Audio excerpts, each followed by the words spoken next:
आज हम आपका कौन सा चैप्टर स्टार्ट कर रहे हैं, sexual reproduction in flowering plants. जैसे कि देखो, हमने अपने आपके फर्स्ट चैप्टर में पढ़ा है रिप्रोडक्शन के 2 वेज होते हैं। The first one is your asexual reproduction and the second one is sexual reproduction. तो एसेक्सुअल रिप्रोडक्शन के डिफरेंट डिफरेंट वेज हमने देख लिए थे लास्ट लेक्चर में। फिजन के थ्रू, स्पोरुलेशन, फ्रेगमेंटेशन, रीजनरेशन, सारे के सारे पार्ट्स हम कल कर चुके थे आपका। आज के लेक्चर में हम आपका सेक्सुअल रिप्रोडक्शन पढ़ेंगे, वो भी फ्लावरिंग प्लांट्स के अंदर।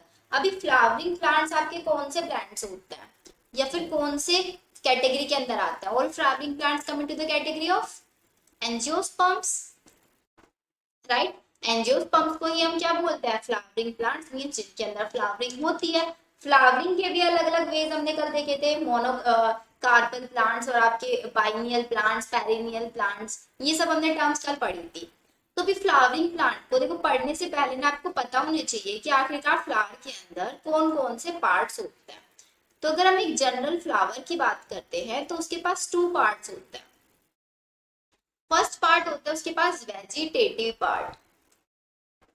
वेजिटेटिव पार्ट, जो कि हमने आपका देखा था, वेजिटेटिव पार्ट से हम क्या करा सकते हैं? एसेक्सुअल रिप्रोडक्शन करा सकते हैं। देखा था ना कल, जो प्लांट का वेजिटेटिव पार्ट्स होते हैं उससे सेक्सुअल, जैसे कि लीव्स, स्टेम्स वगैरह। सेम इसके पास भी, फ्लावर के अंदर भी वेजिटेटिव पार्ट्स प्रेजेंट होते हैं। एंड सेकेंड वन पार्ट होता है इसके पास फ्लोरल पार्ट्स, और we can say reproductive parts. Reproductive parts. अभी वेजिटेटिव पार्ट्स क्या करते हैं? वेजिटेटिव पार्ट किसी भी टाइप का रिप्रोडक्शन शो नहीं करेंगे, सिर्फ और सिर्फ ये क्या करेंगे, जितने भी ये रिप्रोडक्टिव पार्ट्स हैं इनकी अटैचमेंट में, इनकी सेफ्टी में ये अपना रोल ऐसे प्ले करते हैं। कभी भी रिप्रोडक्शन प्रोसेस में अपना इन्वॉल्वमेंट नहीं दिखाएंगे, लेकिन रिप्रोडक्टिव पार्ट्स को प्रोटेक्ट करने में, इनको कवर अप करके रखने में ये अपना रोल प्ले करते हैं। रिप्रोडक्टिव पार्ट्स आपके 2 होते हैं। First one, male and female. Male part को हम यहाँ पे क्या बोलते हैं? एंड्रोशियम। देखो बहुत सारे टर्म्स है यहाँ पे, एक एक सिंगल सिंगल चीज के लिए। एंड्रोशियम। एंड फीमेल पार्ट को क्या बोलते हैं? गाइनोशियम। ये क्लियर है? एंड एंड्रोशियम को ही हम बोल सकते हैं आपका यहाँ पे स्टेमन, एंड गाइनोशियम को ही हम क्या बोल सकते हैं आपका यहाँ पे? कार्पल या फिर आपका पिस्टल। ठीक है, ये टर्म्स आपको याद रखनी है। एंड्रोशियम और स्टेमन मैं जब भी बोलूंगी तो it means we are talking about male reproductive part, and if we are talking about gynoecium, carpel या फिर pistil, then it will be the female reproductive part. अब वेजिटेटिव पार्ट्स कौन कौन से होते हैं? जैसे कि आपका हो गए petals, sepals, thalamus and stock. ये 4 पार्ट्स आते हैं आपके किसमें? वेजिटेटिव पार्ट्स में। पेटल्स को हम देखेंगे, कलरफुल पार्ट होता है फ्लावर का, जो क्या करता है? इंसेक्ट्स को अट्रैक्ट करने में हेल्प करता है। सेपल्स क्या होता है? Sepals are leaf like structures होती है। और थैलेमस क्या होती है? थैलेमस एक सपोर्टिंग स्ट्रक्चर होती है जिसके ऊपर पूरा का पूरा फ्लावर आपका रहता है। स्टॉक नीचे स्टॉक लाइक स्ट्रक्चर होती है। अब इसका डायग्राम बना के समझते हैं। चल, ये जो मैंने नीचे बनाया आपका छोटा सा, this one is your stock, and stock के ऊपर होता है आपका ऐसे थैलेमस। ये पार्ट हो गया थैलेमस, एंड थैलेमस से ही अटैच्ड होती है क्या? आपकी सेपल्स। सेपल्स को याद रखना है आपको, सेपल्स का कलर होता है आपका ग्रीन। ये आ गई यहाँ पे हमारी सेपल्स, एंड यहीं से अटैच होगा क्या? आपका पेटल्स।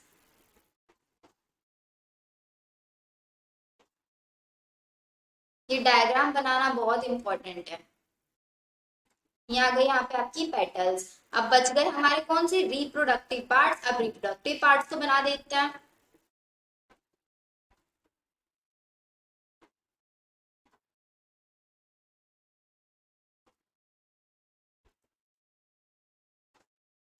ये हो गया बीच में गाइनोशियम, एंड साइड में आ जाएंगे एंड्रोशियम,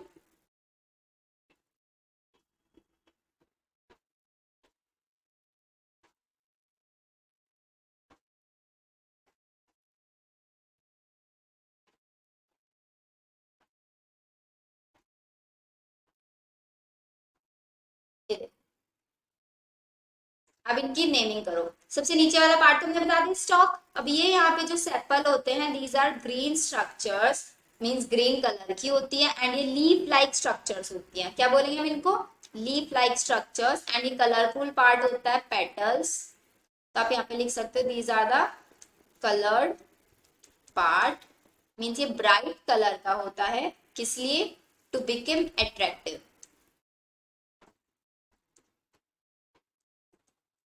फॉर पॉलिनेशन। पॉलिनेशन के लिए, इंसेक्ट्स को अपनी साइड अट्रैक्ट करने के लिए इनको कलरफुल बनाया जाता है। अब ये वाला पार्ट क्या होता है? This one is androecium. Androecium के अंदर आपको पता है दो पार्ट्स होते हैं, कौन कौन सा? Anther and filament. यही होता है ना? फिलामेंट क्या होता है? स्टॉक लाइक स्ट्रक्चर होती है सिर्फ। एंड एंथर के लिए हम एक टर्म यूज करते हैं, क्या? बाइलोब्ड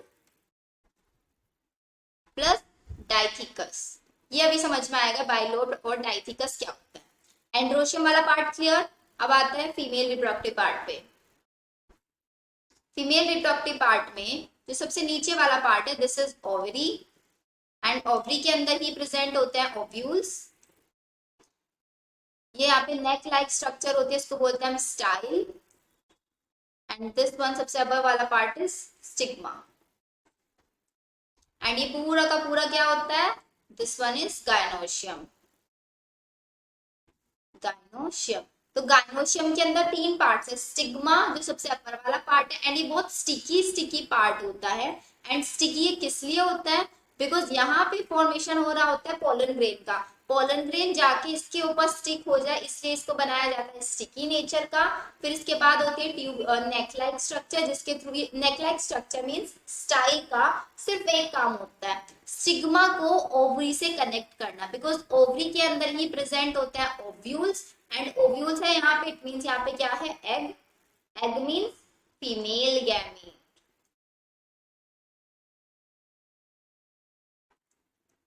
तो सेंटर में यहाँ पे प्रेजेंट होता है फीमेल गैमेट। आपसे क्वेश्चन ये भी पूछा जाता है कि जो गायनोशियम पार्ट होता है, गायनोशियम का जो बेस वाला पार्ट होता है, स्वॉलन पार्ट होता है, उसको हम क्या बोलते हैं? गायनोशियम का बेस सल स्वेलन पार्ट को हम बोलते हैं आपका क्या? ओवरी। ओवरी के अंदर भी एक ओव्यूल भी हो सकता है, एक से ज्यादा अमाउंट में भी ओव्यूल्स हो सकते हैं। स्टिग्मा पार्ट क्या होता है? एक रिसेप्टिव स्पोर्ट होता है। क्या बोलते हैं हम इसको? Receptive sport. जो किसको रिसेप्ट करता है, किसको रिसीव करता है? ये पोलन ग्रेन्स को रिसीव करता है। ठीक है। और स्टाइल को क्या बोलता है? स्टाइल क्या है? सिर्फ एक कनेक्शन है between stigma and ovary. Stigma और ओवरी के बीच का बस ये कनेक्शन होता है। इतना पार्ट क्लियर है? ये बताओ। अब एक टर्म आती है आपकी यहाँ पे, पेरियंस। पेरियन पता है क्या होता है?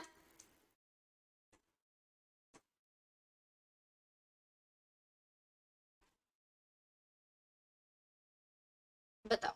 पेरियंथ याद रखना है। जो सेपल्स होते हैं, इन्हीं सेपल्स को हम बोल सकते हैं आपका कैलिक्स। एंड जो पेटल्स है, पेटल्स को हम बोल सकते हैं Corolla. Calyx, Corolla and gynoecium को हम क्या बोल सकते हैं? कार्पल। ये सारी टर्म्स भी आपको याद रखनी है। एंड एंड्रोशियम को stamen. Androecium stamen, gynoecium carpel, sepals को बोलते हैं कैलिक्स, पेटल्स को बोलते हैं आपका कोरोला।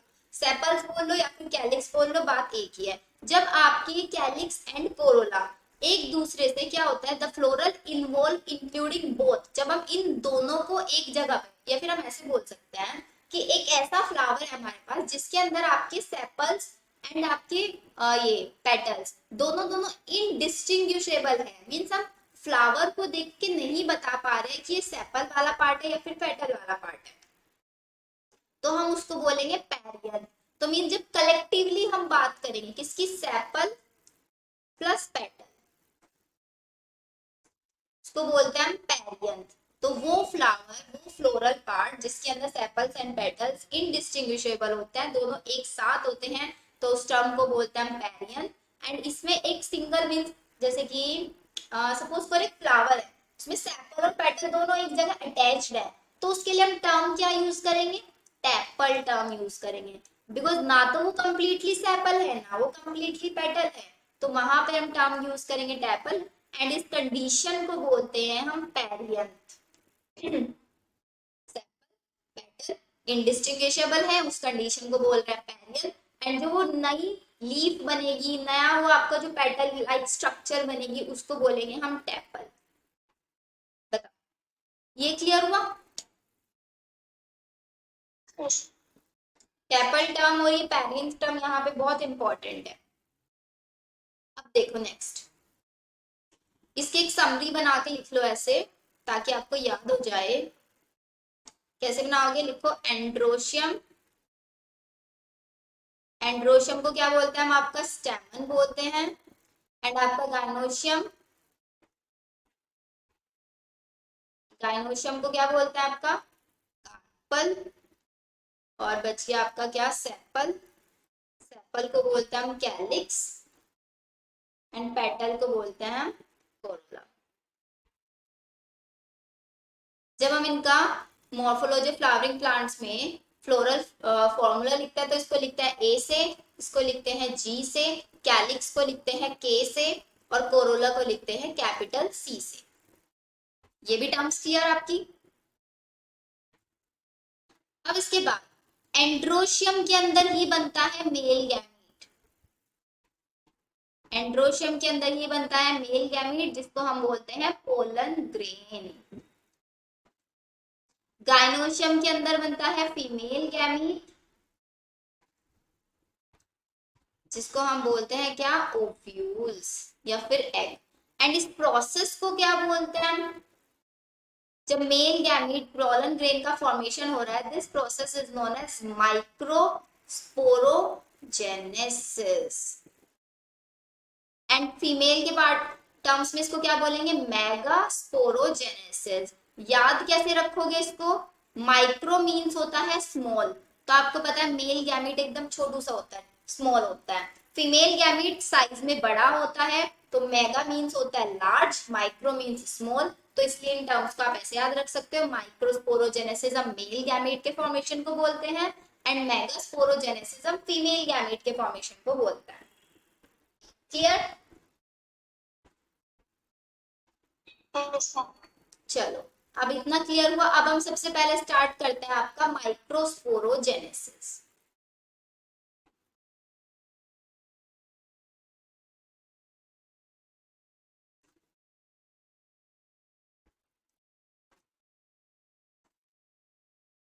देखो, माइक्रोस्पोरोजेनेसिस में ये रहा आपका एंड्रोशियम। एंड्रोशियम में आपको पता है ये जो ऊपर वाली स्ट्रक्चर होती है, इसको हम बोलते हैं distal part. This is known as distal part, या फिर इसको हम टर्मिनल पार्ट भी बोल सकते हैं। एंड जो नीचे स्टॉक लाइक स्ट्रक्चर है, ये फिलामेंट, इसको हम बोलते हैं प्रॉक्सिमल पार्ट। प्रॉक्सिमल पार्ट जो कि आपका अटैच हो सकता है टू पार्ट से, या तो आपके थैलेमस से अटैच होगा ये, या फिर ये होगा अटैच आपके पेटल से। दो चीजों से अटैच हो सकता है। ऊपर वाला पार्ट एंथर है, एंड नीचे वाला पार्ट है आपका फिलामेंट। पोजीशन याद रहेगी, एंथर होता है डिस्टल पार्ट, फिलामेंट होता है प्रॉक्सिमल पार्ट। अब जो यहाँ पे 1 and 2 दो पार्ट है, तो इसलिए हम इसको बोल देते हैं आपका बाइलोब। ठीक है, तो ये बाइलोब स्ट्रक्चर को जब हम ओपन करके देखते हैं, देखो ये रही मेरे पास बाइलोब स्ट्रक्चर 1 and 2। अब इन बाइलोब स्ट्रक्चर, एक लोब आपका ये हो गया, एक लोब आपका ये हो गया। अब हम ये बोलते हैं कि ईच लोब इज डाइथीकस। हर एक लोब मींस ये जो एक लोब है, इसके अंदर दो थीकास प्रेजेंट है, लाइक दिस।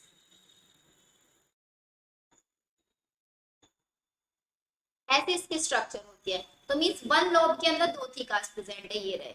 एंड सेकेंड वाले लोब के अंदर भी दो थीकास प्रेजेंट, तो इसलिए हम बोलते हैं ये क्या होता है आपका डाइथीकस होता है। और ये डाइथीकस सिर्फ और सिर्फ आपके सभी एंजियोस्पर्म्स के अंदर प्रेजेंट होता है। किसी किसी प्लांट्स के अंदर ये मोनोथीकस भी होता है। मोनोथीकस किसके अंदर पाया जाता है? जिसके अंदर सिर्फ एक ही थीका प्रेजेंट होता है, एक लोब में एक थीका। बताओ कौन सी फैमिली होती है जिसके अंदर मोनोथीकस कंडीशन पाई जाती है? Malvaceae family, right. M4 monothecous, M4 Malvaceae, ऐसे आप इसको याद रखोगे। एंड डाइथीकस आपका एंजियोस्पर्म में, ये भी आपका नीट में एग्जाम में आया हुआ है। क्लियर?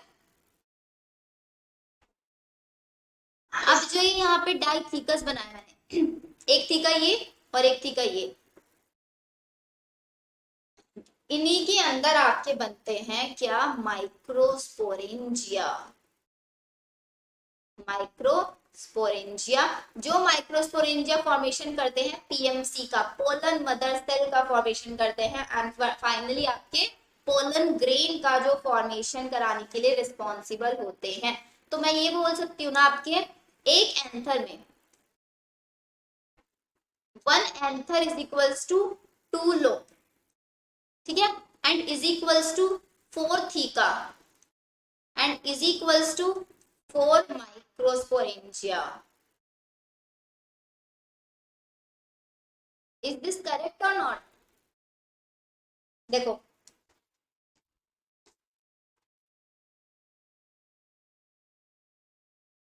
बताओ।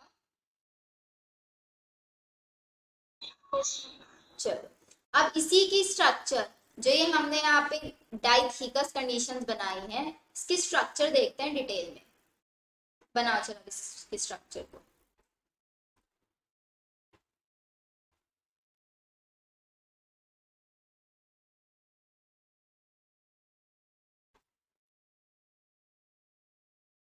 अरे सही से बना,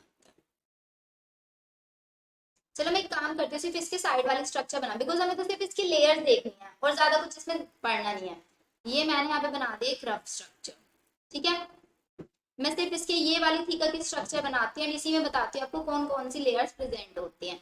समझ आ जाएगा ना? ऐसे याद रखना है आपको, यहाँ पे टोटल 4 लेयर्स प्रेजेंट होती हैं। सबसे फर्स्ट वन वाली लेयर देखो कौन सी होती है।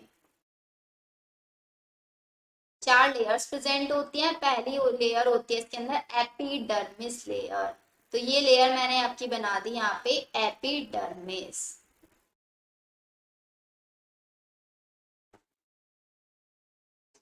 दिस वन इज एपिडर्मिस, ठीक है। एपिडर्मिस में आपको याद रखना है ये बनी होती है आपकी फ्लैटेंड सेल्स की, made up of flattened sales.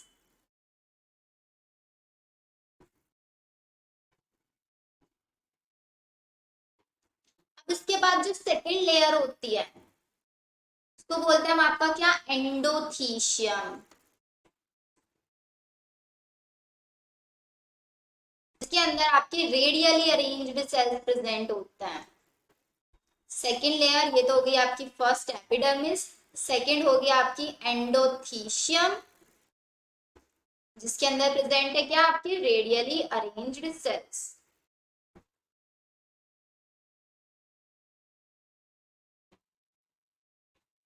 Second layer clear? अब जो थर्ड लेयर होती है उसको हम बोलते हैं मिडिल लेयर। थर्ड लेयर में आपके ये बना दिया मैंने यहाँ पे,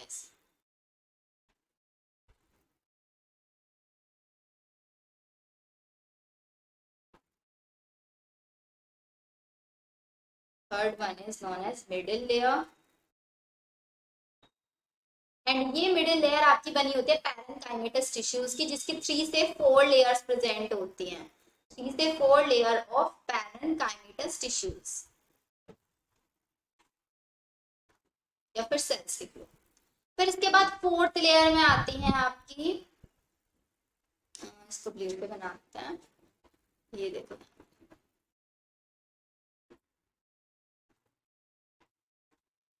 सबसे लास्ट वन वाली लेयर कौन सी होती है जो नरिशमेंट प्रोवाइड कराती है?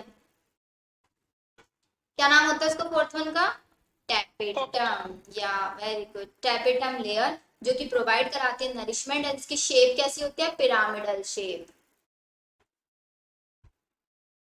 एंड इसके पास प्रेजेंट होता है dense nucleus, sorry dense cytoplasm, dense cytoplasm इसके अंदर प्रेजेंट होता है, एंड ये आपकी बाई न्यूक्लिएटेड सेल्स की मिलके बनी होती है।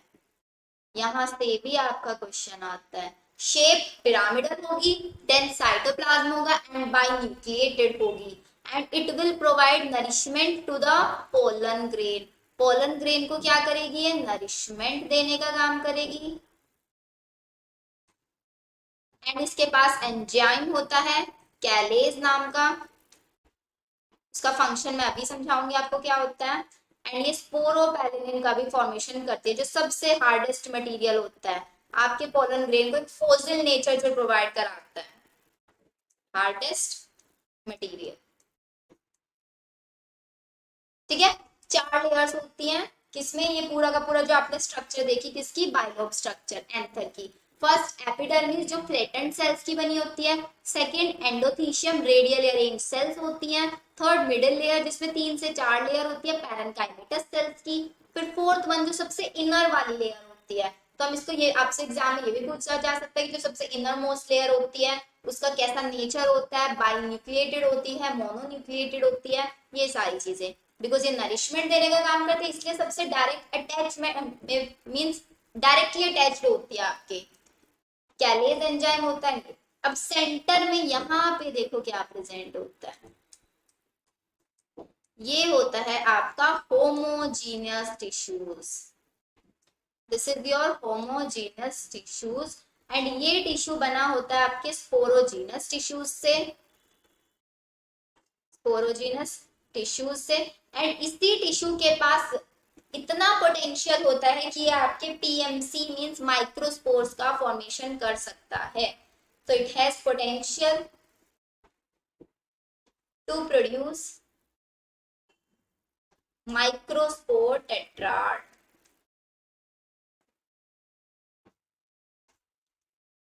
ये देखो, आया समझ में आता, चारों लेयर्स क्लियर आपकी। चलो अब हम फाइनली प्रोसेस स्टार्ट करते हैं कि कैसे आखिरकार आपका पीएमसीज बनते हैं, means process of formation of microspore mother cell,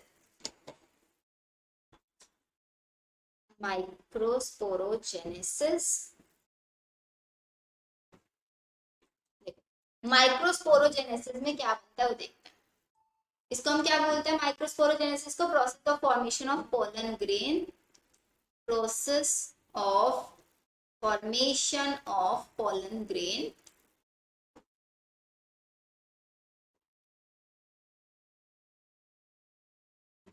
अब देखो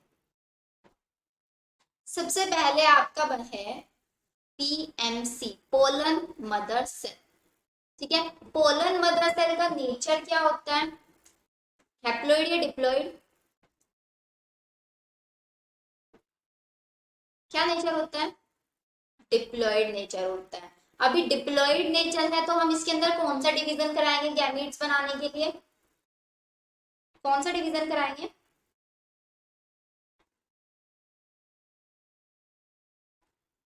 रिडक्शनल या फिर इक्वेशनल, गैमीट्स का फॉर्मेशन हमें करना है रिडक्शनल। रिडक्शनल डिवीजन कौन सा होता है आपका,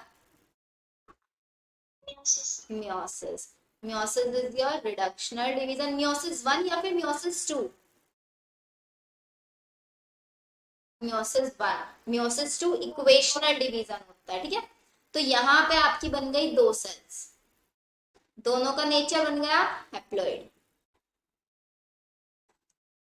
हो गया। फिर इसके बाद इनके अंदर होगा क्या आपका मियोसिस सेकेंड, जो कि क्या होता है आपका एक इक्वेशनल डिवीजन होता है। अब इक्वेशनल डिवीजन है तो आपका ये बन जाएगा एक टेट्राड। देखो कैसे बनेगा टेट्राड, एक एन यहाँ पे, एक एन यहाँ पे, एक एन यहाँ पे, 3 तो आपको सामने से विजिबल होंगे, एक इसके बैक साइड में प्रेजेंट होगा, मींस एक 3D स्ट्रक्चर है। तो ऑल 4 सेल्स मीन जो चारों की चारों सेल्स बन रही हैं ये आपस में ज्वाइंड अप हो रही हैं, वो भी किसके थ्रू ज्वाइंट हो रही है? All cells are joint through callose. Callose के थ्रू ये चारों की चारों सेल्स आपस में ज्वाइन हो रही हैं, एंड जो ये यहाँ पे स्ट्रक्चर बन रही है, इस स्ट्रक्चर को हम बोलेंगे टेट्राहेड्रल, फिर आपका टेट्राड बन गई। अब इन चारों की चारों अलग अलग जो सेल्स बन रही है, इन चारों की चारों सेल्स को हमें क्या करना है? अलग अलग करना है। अब इनको अलग करने के लिए हमें कौन सा एंजाइम यहाँ पे यूज करना पड़ेगा? जो आपका टेपेटम सिक्रीट कर रहा है, कैलेज एंजाइम यूज करेंगे चारों सेल्स को अलग करने के लिए। कैलेज एंजाइम क्या होता है? हाइड्रोलाइटिक एंजाइम होता है।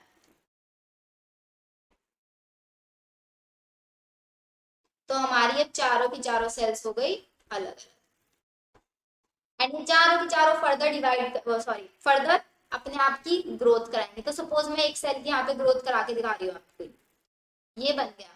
तो अब आपको पता है कि ये जो आपका पीएमसी से माइक्रोस्पोर्स बन रहे हैं, इन माइक्रोस्पोर्स के बाहर दो लेयर्स होती हैं। The inner one is your intine, जो कि कॉन्टिन्यूअस लेयर होती है, एंड बनी किसकी होती है? ये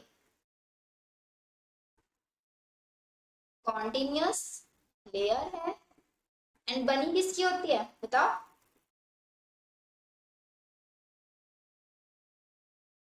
सेलुलोज प्लस पैक्टिन, एंड इसके बाहर एक डिसकॉन्टिन्यूअस लेयर होती है।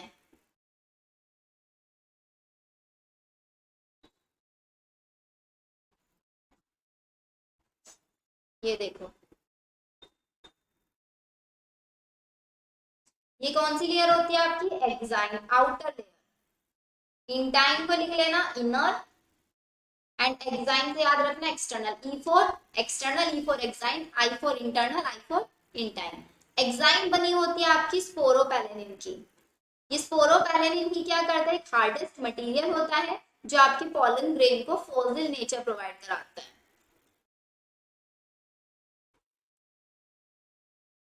समझ में आया इतना?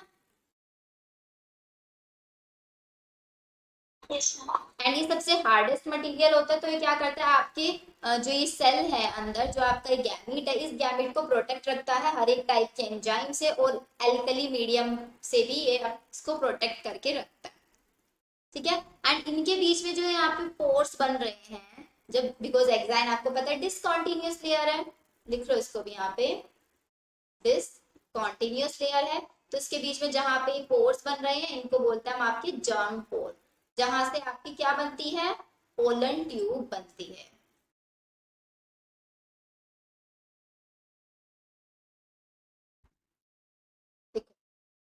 फिर इसके बाद यही आपकी सेल फर्दर डिवाइड होगी, एंड इसके अंदर एक अनइक्वल डिवीजन होगा, जिसकी वजह से एक लार्ज सेल बनेगी, एक स्मॉल सेल बनेगी। ये देखो, जो लार्ज वाली सेल होगी उसको हम बोलेंगे वेजिटेटिव सेल, एंड जो स्मॉल सेल होगी उसको हम बोलेंगे जनरेटिव सेल। मीन्स एक टू सेल स्टेज बनेगी यहाँ पे, टू सेल स्टेज। तो आपका जो पोलन ग्रेन होता है वो कितनी सेल स्टेज होता है? टू सेल स्टेज ही तो होता है ना, एक वेजिटेटिव सेल एक जनरेटिव सेल। एक सेल जाके एग के साथ फ्यूज करती है, एक सेल पोलर न्यूक्लियाइज के साथ फ्यूज करती है, तभी तो हम बोलते हैं ना एंजियोस्पर्म्स के अंदर डबल फर्टिलाइजेशन होता है, ट्रिपल फ्यूजन इवेंट होती है, जो सिर्फ और सिर्फ एंजियोस्पर्म्स में ही पाया जाता है। ठीक है, इनाबत समझ में आया इतना? Yes ma'am. ओके, चलो अब इसमें कुछ इंपॉर्टेंट पॉइंट्स ये है आपका, अगर हम बात करें 60% ऑफ एंजियोस्पर्म्स की, 60% ऑफ एंजियोस्पर्म्स में जो पोलन ग्रेन का डेhiscence होता है वो टू सेल स्टेज में ही हो जाता है, टू सेल स्टेज में ही हो जाता है 60% एंजियोस्पर्म्स का। अब जो बाकी बचे हुए आपके 40% एंजियोस्पर्म्स है, उनका डेhiscence होता है थ्री सेल स्टेज में। अभी थ्री सेल स्टेज में कौन कौन सी सेल्स होंगी? एक तो होगी आपकी वेजिटेटिव सेल, और 2 होंगी आपकी जनरेटिव सेल्स। मीन्स सभी के सभी एंजियोस्पर्म्स में जरूरी नहीं है पोलन ग्रेन 2 सेल स्टेज ही हो, 60% के अंदर तो 2 सेल स्टेज होता है, 40% के अंदर 3 सेल स्टेज होता है। अगर 3 सेल है तो उसमें एक वेजिटेटिव सेल होगी एंड 2 जनरेटिव सेल्स होंगी।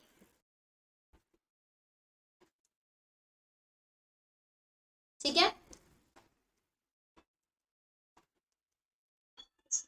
अब पोलन ग्रेन के बारे में कुछ इंपॉर्टेंट पॉइंट्स जो आपकी एनसीईआरटी लिखती है।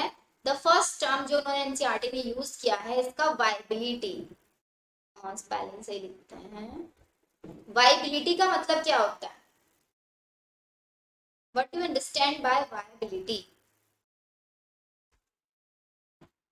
वाइबिलिटी का मतलब ये है कि जब आपका पोलन ग्रेन एंथर से रिलीज हो चुका है तो रिलीज होने के बाद उसका कितना सर्वाइवल रेट होगा, वो कितने दिन तक, कितने टाइम तक वो सर्वाइव कर पा रहा है। तो आप इसको लिख सकते हो, how long a pollen can survive after dations।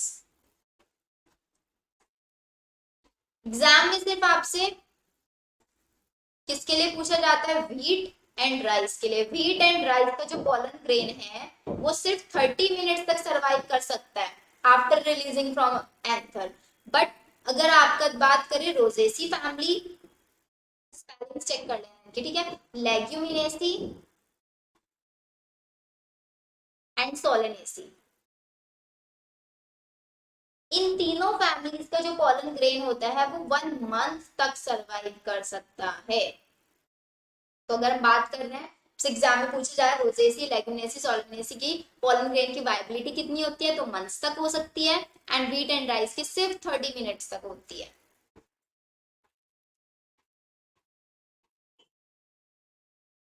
Clear है यहाँ तक?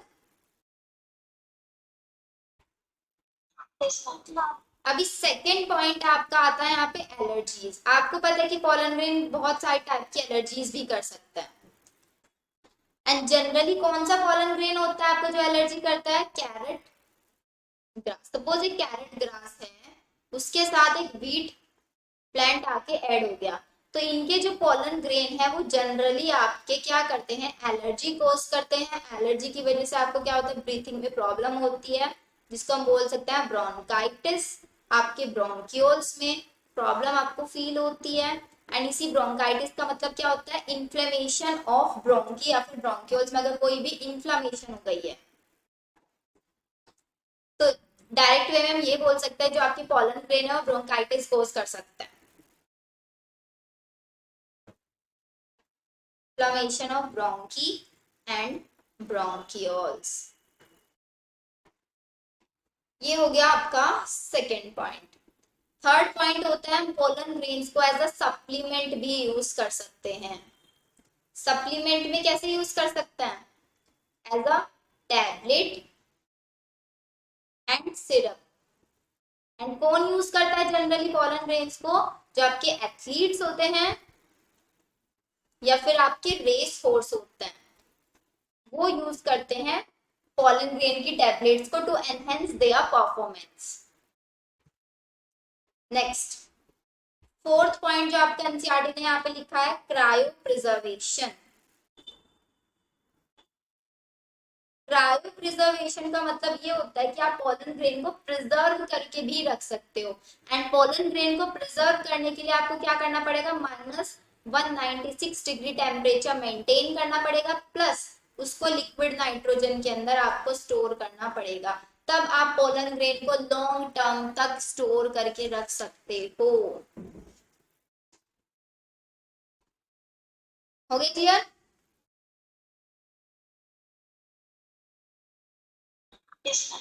चलो, अब ये वाला जो मैंने आपको प्रोसेसिंग बताया था ना यहाँ पे, ये डिविजन्स हो रहे हैं, ये डिविजन्स याद रखना देखो बहुत इंपॉर्टेंट है आपका, कि सबसे पहले कौन सा डिवीजन होता है?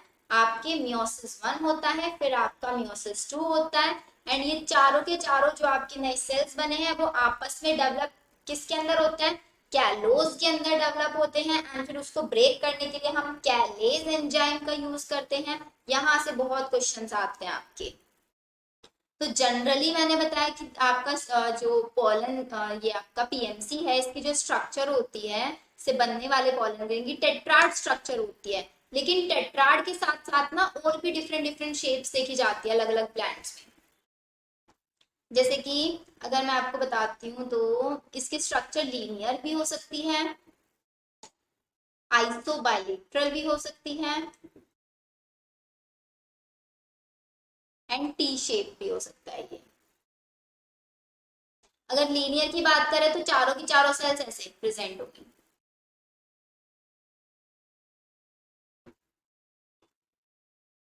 चारों सेल्स सेम एक लाइन में प्रेजेंट होंगी तो उसको हम बोलेंगे लीनियर। आइसोबाइलेटरल का मतलब चारों की चारों सेल्स आपको विजिबल है अगर ऐसे, इसको बोलते हैं हम आपका आइसोबाइलेटरल। एंड टी शेप में क्या होगा, एक सेल आपकी यहाँ पे, एक सेल आपकी यहाँ पे एंड दो सेल्स ऐसे, इसको बोलते हैं हम टी शेप। तो ये शेप्स भी आपको याद रखनी है टेट्राहेड्रल या फिर टेट्राड के साथ साथ। अब ये शेप्स आपकी किसके अंदर पाई जाती है, अगर मैं बात करूँ आपकी लीनियर की, तो लीनियर शेप आपकी पाई जाती है एस्क्लीपियस के अंदर। आइसोबाइलेटरल अगर आपकी बात कर रहे हैं शेप की, तो आइसोबाइलेटरल जनरली उनके अंदर आइसोबाइलेटरल और टेट्राहेड्रल ये दोनों कॉमन कॉमन में ही पाई जाती है। तो इसके लिए इसका स्पेसिफिक कोई एग्जांपल नहीं हम दे सकते, लीनियर का लिख सकते हो, टी शेप का भी एग्जांपल आप लिख सकते हो, एरिस्टोलोकिया, इसका भी एक एग्जांपल हो सकता है। ठीक है, एंड फिर जब हम इन चारों की चारों सेल्स को क्या कराना चाहते हैं, सेपरेट कराना चाहते हैं, सेपरेट कराने के लिए हमारे पास जो एंजाइम है वो हमें कहाँ से मिलता है, टैपेटम की सेल से हमें वो एंजाइम मिलता है।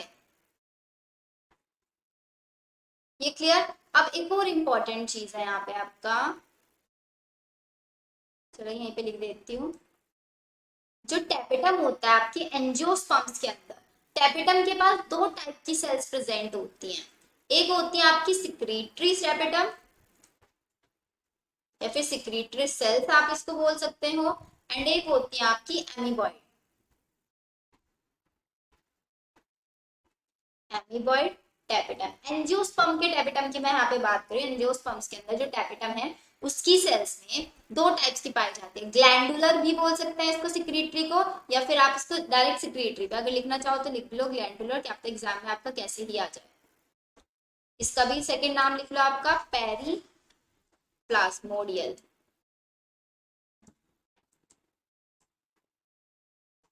ठीक है, ग्लैंडुलर और आपका पेरीप्लाज्मोडियम। तो ये वाली जो सेल्स है सिक्रीटरी सेल्स है, मींस ये सब्सटेंस को सिक्रीट कराती हैं।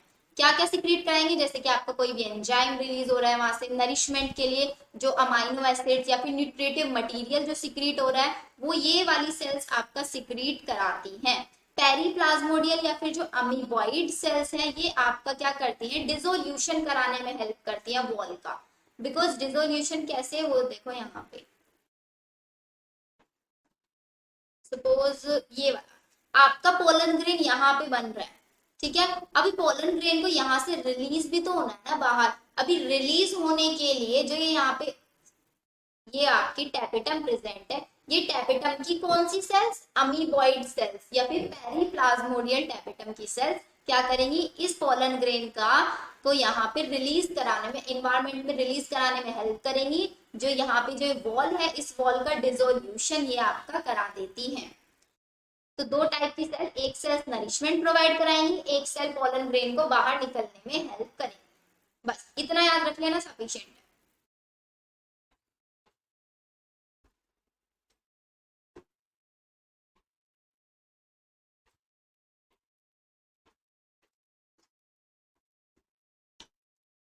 हो गया इतना।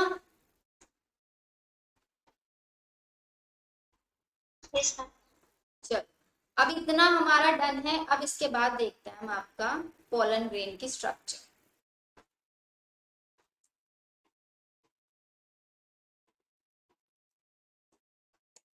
पोलन ग्रेन में मैंने आपको स्ट्रक्चर में ये तो बता ही दिया कि पोलन ग्रेन में 2 टाइप्स की सेल्स होती हैं। लेयर्स मैंने आपको उसको बता दिया है। जो बड़े वाली सेल होगी, लार्जर सेल होगी, उसको क्या बोलेंगे हम आपका वेजिटेटिव सेल। एंड जो स्मॉलर सेल होगी उसको हम क्या बोलेंगे आपका जनरेटिव सेल। इसकी जो इनर वाली लेयर होगी उसको हम बोलेंगे इंटाइन, जो बनी होती है सेलुलोज और पैक्टिन की। आउटर वन को बोलेंगे हम आपका एक्साइन, जो बनी होती है स्पोरोपेलिनिन की। इतना क्लियर है। पोलन ग्रेन का नेचर अगर आप देखोगे तो हम इसको बोलेंगे पोलन ग्रेन आपका हैप्लॉइड होता है, यूनिन्यूक्लिएट होता है। और पोलन ग्रेन आपका बना किस प्रोसेस से होता है आपका, मियोसिस या फिर माइटोसिस?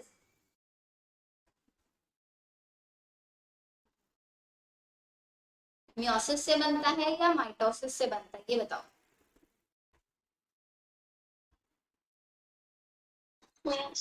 या पोलन ग्रेन आपका बनता है मियोसिस प्रोसेस से। तो यहाँ तक आपका पोलन ग्रेन के बारे में फिनिश हुआ। फिर इसके बाद क्या होगा, पोलन ग्रेन के अंदर हम देखेंगे जर्मिनल ट्यूब या फिर आपकी पोलन ट्यूब का फॉर्मेशन कैसे होता है।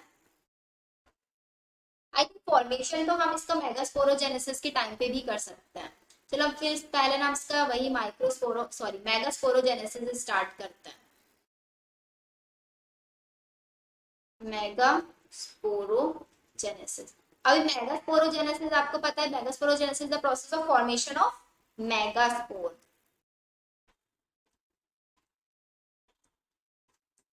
मींस आपका यहाँ पे किसका फॉर्मेशन कराना है, हमें एग का फॉर्मेशन कराना है।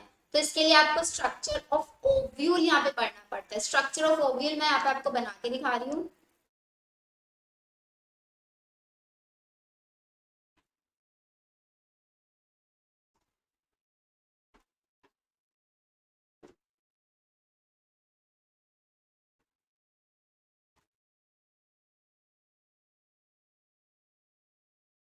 इस स्ट्रक्चर को भी आपको बनाना है।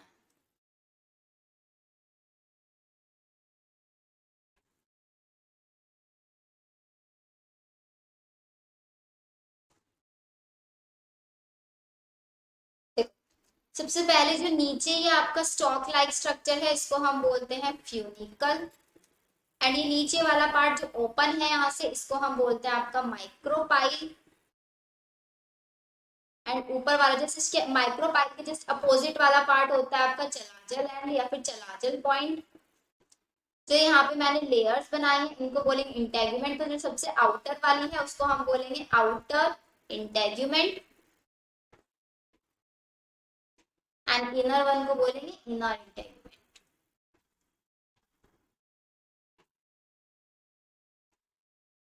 अब जिस सेंटर में ओव्यूल है, ओव्यूल के अंदर कौन कौन सी सेल्स होती हैं, जो यहाँ पे सेंटर में सेल होती है उसको हम बोलते हैं आपका एग सेल या फिर एग एपरेटस।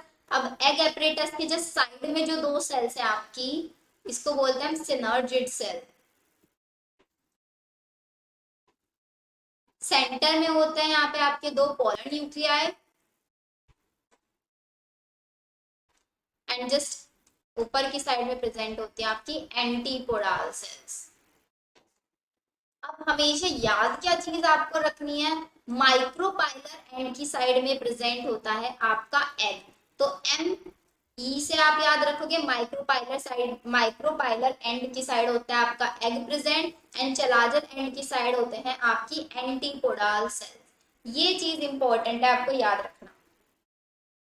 माइक्रोपाइल की साइड आपका एग पार्ट होता है, चलाजल की साइड होते हैं आपकी एंटीपोडाल सेल्स।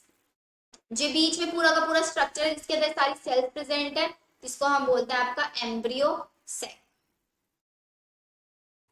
यहाँ पे जब आपका फ्यूनिकल है, ये फ्यूनिकल और इंटेगुमेंट्स का जो बीच में कनेक्शन बनता है यहाँ पे दिस वन पार्ट, इसको हम बोलते हैं हीलम।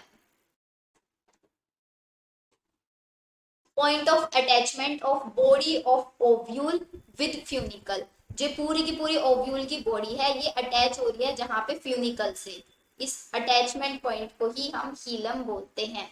फ्यूनिकल सिर्फ एक स्टॉक लाइक स्ट्रक्चर होती है जो इस ओव्यूल को प्लेसेंटा से अटैच करने में हेल्प करती है।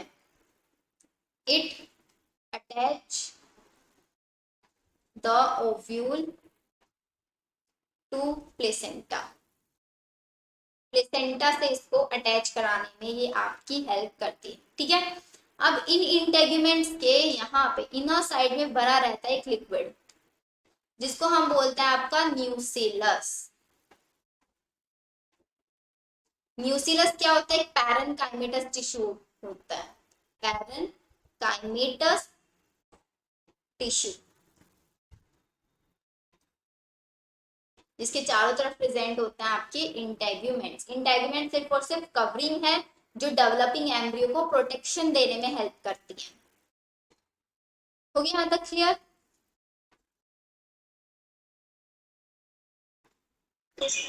अब इसके बाद हमारा आएगा डिफरेंट टाइप की ओव्यूल की स्ट्रक्चर। मैं आपको यहाँ पे समझा रही थी। ओव्यूल के स्ट्रक्चर में मैंने आपको बताया था सबसे जो ऊपर वाला एंड होता है चलाजल एंड, माइक्रोपाइलर एंड, और इसमें चलाजल एंड में यहाँ पे क्या होता है? वाइड एरिया प्रेजेंट होता है। माइक्रोपाइलर एंड किस लिए होता है? माइक्रोपाइलर एंड ताकि यहाँ से पोलन ट्यूब की एंट्री हो पाए। अब इसके बाद मैंने तुमको एक चीज बताया था कि इसके हमें टाइप्स देखना है कि आपके जो ओव्यूल्स का ओरिएंटेशन है ये कितने टाइप्स का होता है।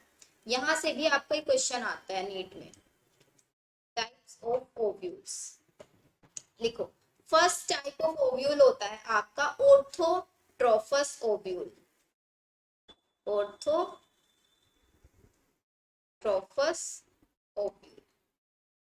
अब ये ऑर्थोट्रोफस ओव्यूल क्या होता है? इसमें देखो, इसमें क्या होगा आपका जो ओव्यूल का साइज होगा, मीन जो ओव्यूल की शेप होगी वो एकदम इरेक्ट होगी या फिर स्ट्रेट होगी।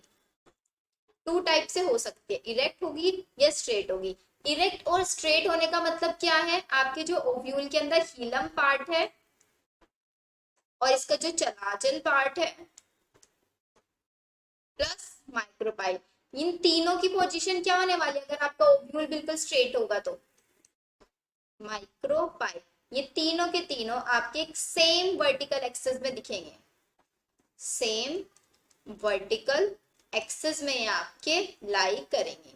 एंड इसका एग्जाम्पल आपको याद रखना है, ऑर्थोट्रोफस में सिर्फ इतना याद रखना है, हीलियम, चलाजल एंड माइक्रोपाइल तीनों के तीनों एकदम सेम वर्टिकल एक्सिस में होंगे। ओव्यूल किस टाइप को होता है आपका? इरेक्ट और स्ट्रेट होता है। एंड इसके एग्जाम्पल है आपका पोलीगोनम, ठीक है। ये हो गया आपका ऑर्थोट्रोफस ओव्यूल, जिसको हम एट्रोफस भी बोल सकते हैं। क्या बोल सकते हैं हम इसको? एट्रोफस। अब सेकेंड टाइप आता है आपका यहाँ पे एनाट्रोपस।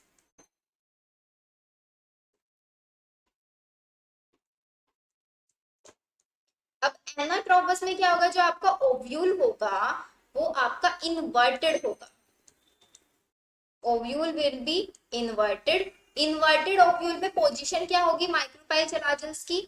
जो आपका ये माइक्रोपाइल होगा ये हीलियम के जस्ट नियर प्रेजेंट होगा। वो अभी स्ट्रक्चर में आप देखोगे ये दोनों एक दूसरे से क्लोजली प्रेजेंट होंगे। एंड अगेन माइक्रोपाइल और आपका चलाजल एंड, ये दोनों के दोनों एक सेम लॉन्गिट्यूडनल एक्सिस में प्रेजेंट होंगे, सेम लॉन्गिट्यूडिनल एक्सिस में ये आपके प्रेजेंट होंगे। इसका एग्जाम्पल क्या होगा आपका? इसका एग्जाम्पल होगा हेलिएंथस। हेलिएंथस। देखो अब इनके स्ट्रक्चर दिखाती हूँ। ऑर्थोट्रोफस को क्या बोला था मैंने आपको? हम इसको बोल सकते हैं एट्रोफस भी। और आपका एट्रोफस ये हो गया। तो इसमें क्या है? ओव्यूल आपका देखो एकदम इरेक्ट है, स्ट्रेट है। इसमें जो आपका ये हीलम वाला पार्ट है, हीलम वाला पार्ट और आपका जो चलाजल और माइक्रोपाइल तीनों के तीनों देखो एक स्ट्रेट लाइन में ऐसे है ना, स्ट्रेट लाइन में। फिर सेकंड मैंने आपको बताया एनाट्रोफस। एनाट्रोफस में ओव्यूल क्या है? इन्वर्टेड है। अब जो हमने देखो स्ट्रक्चर बनाई थी पहले यहाँ पे, वो स्ट्रक्चर में भी तो इन्वर्टेड बनाया था ना, ये वाली स्ट्रक्चर। तो इसका मतलब जो एनाट्रोफस स्ट्रक्चर होती है एकदम कॉमन होती है। अगर हम बात करेंगे एंजियोस्पर्म्स के अंदर, तो एंजियोस्पर्म्स के अंदर आपका एनाट्रोफस देखने को मिलेगा। यहाँ पे जो ये माइक्रोपाइलर वाला पार्ट है, दिस वन माइक्रोपाइलर आपके हीलम के क्लोजली प्रेजेंट है। एंड माइक्रोपाइल एंड ये ऊपर वाला चलाजल, ये दोनों के दोनों एक लॉन्गिट्यूडनल एक्सिस में प्रेजेंट है। दोनों के दोनों क्लियर। एम्फीट्रोफस को ये लिख ले, देखो एम्फीट्रोफस जो ये आपको यहाँ पे लिखा हुआ है, एम्फीट्रोफस में आपका क्या होने वाला है, एम्फी देखो नाम से समझना है, एम्फी का मतलब होता है horse shoe shape, horse shoe shape. And इसी पे आपका एग्जाम में क्वेश्चन ये आता है कि आपका जो हॉर्स शू शेप ओव्यूल होता है वो किसके अंदर प्रेजेंट होता है। पहली चीज इस ओरिएंटेशन को बोलते हैं एम्फीट्रोफस, और इसका एग्जाम्पल होता है आपका कैप्सिला।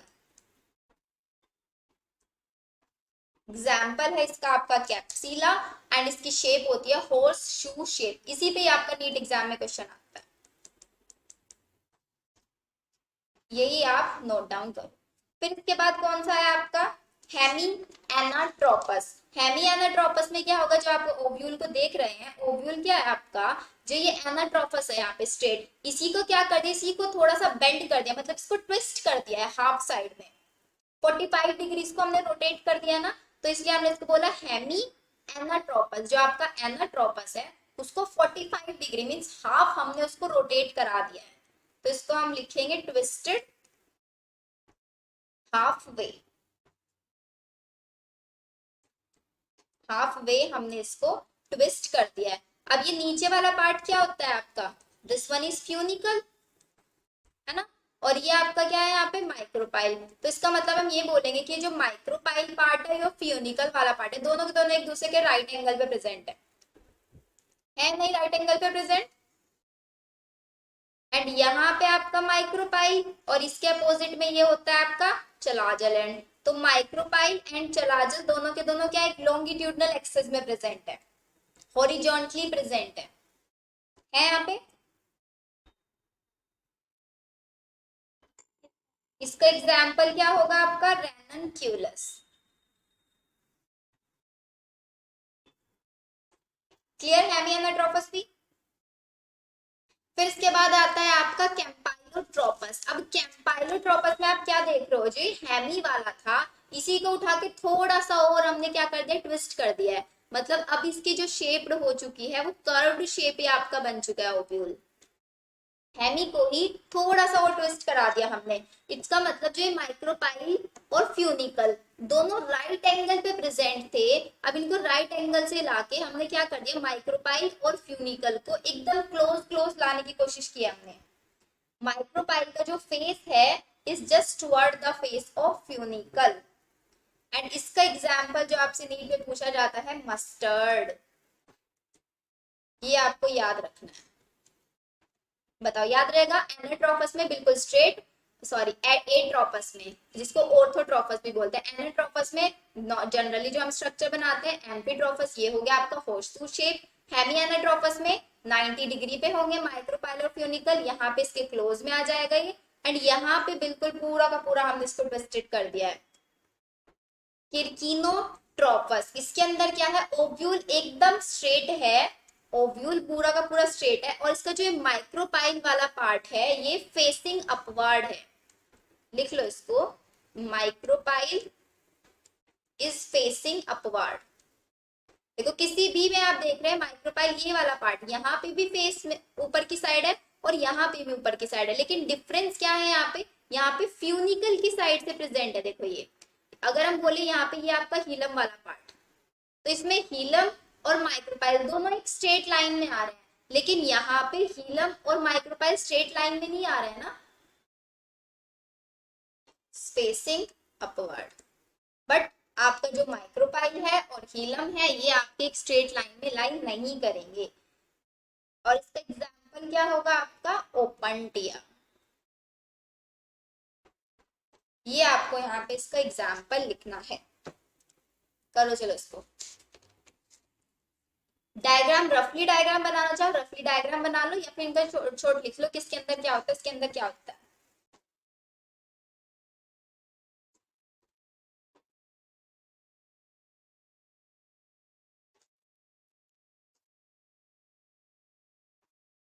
हो गया,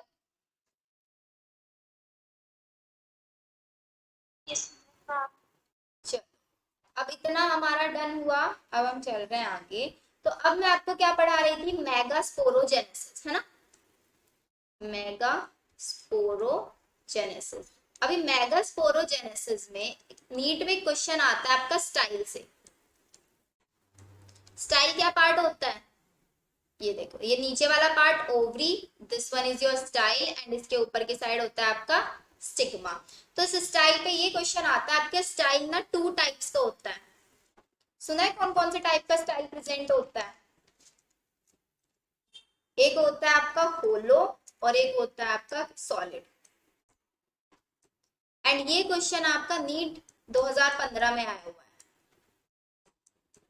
अब देखो इस स्टाइल दोनों में डिफरेंस क्या है, डिफरेंस आपको समझना है। होलो जो आपका स्टाइल होगा, इसकी जो स्टाइलर कैनाल होगी, स्टाइलर कैनाल आपकी ग्लैंडुलर सेल से मिलके बनी होती है, ग्लैंडुलर सेल से मिलके बनी होगी। लेकिन सॉलिड के अंदर क्या होगा, ये आपका ट्रांसमिशन टिश्यूज से बना होता है। एंड इसी पे क्वेश्चन आता है कि आपका जब स्टाइल जो स्टाइल वाला पार्ट है ये ट्रांसमिशन टिश्यूज का बना होता है, तो उस स्टाइल को हम क्या बोलते हैं, that style is known as solid style. उस स्टाइल को हम बोलते हैं सॉलिड स्टाइल। एंड ये ट्रांसमिशन टिश्यूज क्या होता है, एक टाइप के थिन वॉल्ड सेल से होते हैं, आपके थिन वॉल्ड होते हैं। और थिन क्यों बनाए जाते हैं, ताकि इसके अंदर से जब भी पोलन ग्रेन आए, उसकी पोलन ट्यूब को स्पेस मिल पाए प्रॉपर मूव करने के लिए। इसलिए जो जनरली आपके जितनी भी स्टाइल्स होती हैं वो ट्रांसमिशन टिश्यूज की बनाई जाती हैं। ठीक है, स्टाइल टू टाइप का होगा, होलो स्टाइल, सॉलिड स्टाइल। होलो स्टाइल बना होता है आपकी ग्लैंडुलर सेल से, एंड सॉलिड स्टाइल बना होता है ट्रांसमिशन टिश्यूज से, जो कि थिन वॉल्ड सेल्स होती हैं, ताकि आपकी पॉलन ट्यूब को प्रॉपर स्पेस मिल पाए to easily move up to the embryo, या फिर to easily move up to the ovary. Done.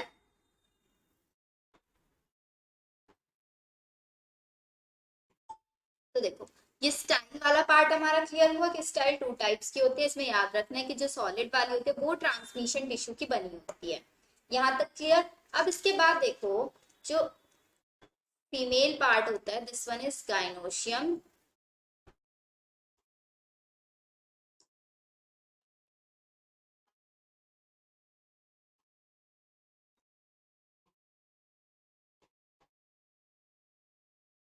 Gynoecium, ठीक है। तो यहाँ पे कुछ टर्म्स आपकी एनसीईआरटी ने लिखी हुई है, मोनोकार्पलरी एंड मल्टी कार्पलरी। इसका मतलब क्या होता है, मोनोकार्पलरी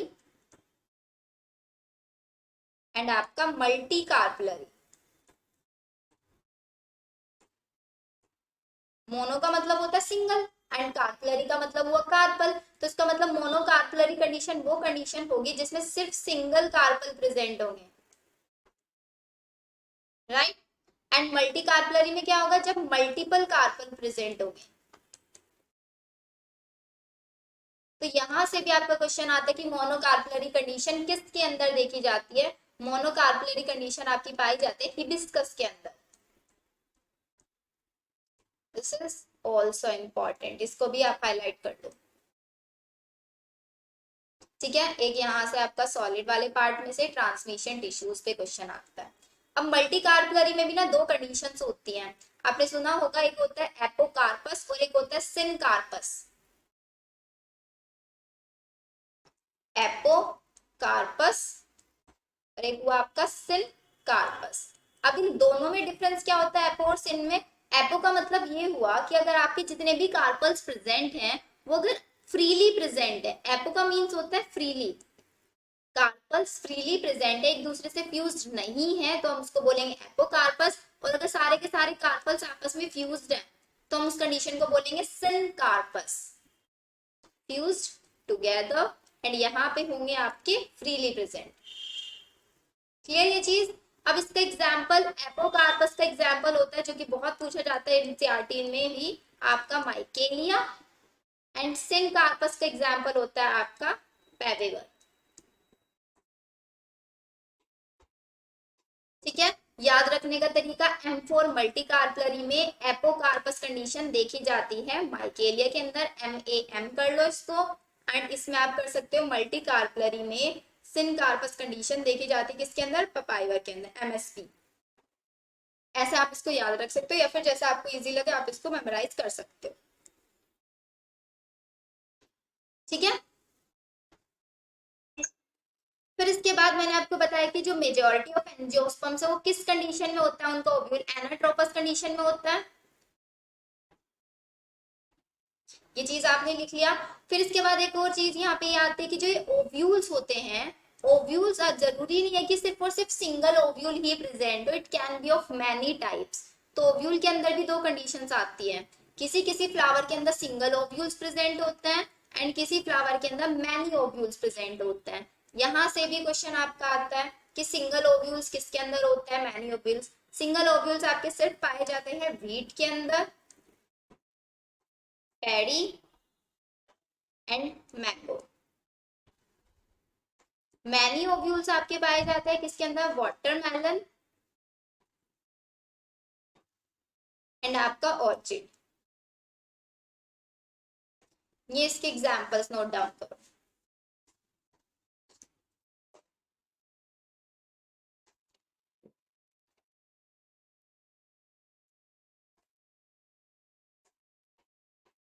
फिर इसके बाद लिखो जो ओवरी होती है, ओवरी से क्या बनता है, अच्छा आपका ओव्यूल से तो हम बोल देते हैं ओव्यूल से बनता है सीड, बनता है। ओवरी से क्या बनता है आपका, ओवरी से बनता है फ्रूट। तो फ्रूट भी आपके टू टाइप्स के होता है, एक होता है आपका ट्रू फ्रूट एंड एक होता है आपके फॉल्स फ्रूट। ट्रू फ्रूट और फॉल्स फ्रूट में डिफरेंस ये है कि अगर आपका फ्रूट डायरेक्टली किससे बन रहा है, फ्रूट अगर आपका डायरेक्टली ओवरी से ही बन रहा है तो उसको बोलेंगे हम आपका true fruit, means fruit developing from ovary. अगर ये सिर्फ आपका ओवरी से ही बन रहा है। फॉल्स फ्रूट हम बोलेंगे अगर आपका क्या हुआ कि ओवरी फ्रूट के बनने में ओवरी के साथ साथ थैलेमस या पेटल कोई और भी पार्ट अपना कंट्रीब्यूशन कर रहा है तो हम उसको बोलेंगे फॉल्स फ्रूट। तो मीन्स अगर आपका जो फ्रूट है वो डेवलप हो रहा है from parts other than ovary, इसको बोलेंगे हम फॉल्स फ्रूट। एंड इसके एग्जांपल से फॉल्स फ्रूट के एग्जांपल्स याद रख लेना आप, एप्पल, स्ट्रॉबेरी, इन तीनों एग्जांपल्स को छोड़ के बाकी सब होता है आपके ट्रू फ्रूट्स। एंड एक होता है कैश्यू नट, ये नोट डाउन करो। फिर फाइनली हम आपका प्रोसेस देखेंगे कि मेगास्पोरोजेनेसिस होता कैसे है।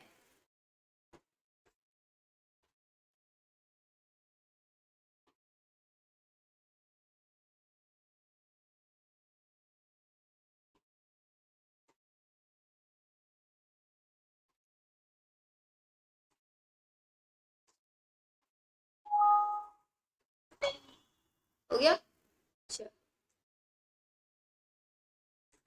अब नेक्स्ट आपका मेगास्पोरोजेनेसिस प्रोसेस कैसे होता है। मेगास्पोरोजेनेसिस में आपको पता है कि यहाँ पे फॉर्मेशन किसका होता है, आपके फॉर्मेशन होता है किसका, एम्ब्रियोसेक का। अब एम्ब्रियोसेक का फॉर्मेशन किससे होगा, आपका एमएमसी से। जैसे माइक्रोस्पोरोजेनेसिस में किससे हो रहा था, पीएमसी से, पोलर मदर सेल से। यहाँ पे होता है आपका एमएमसी से, मीन मेगास्पोर मदर सेल से। मेगास्पोर, अरे यार, अब मेगास्पोर मदर सेल यहाँ पे हैप्लोइड है डिप्लोइड है, ये बताओ। मेगास्पोर मदर सेल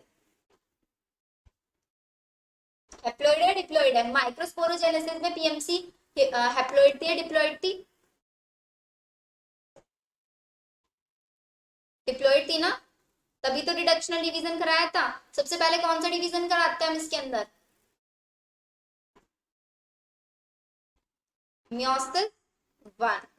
ठीक है, मियोसिस वन कराएंगे तो हमारे पास दो सेल्स बनेंगी, एन और एक एन।